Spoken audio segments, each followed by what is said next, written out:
పాపము చేయటం వలన ఇక్కడ జరిగేది ఏమిటి అంటే మనము దేవునికి దూరం అయిపోతూ ఉన్నాం. ఆదాము అవ్వ వారు దేవునితో పాపం చేయకముందు వారు దేవునితో మాట్లాడేవారు, వారు దేవునితో సహవాసం చేసేవాళ్ళు, వారు ప్రార్థించేవారు.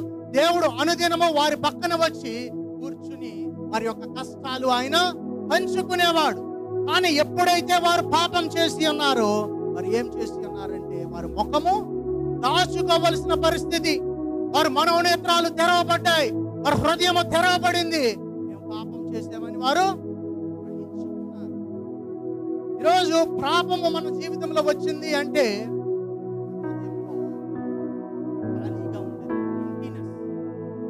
హృదయం ఖాళీగా ఉంటుంది.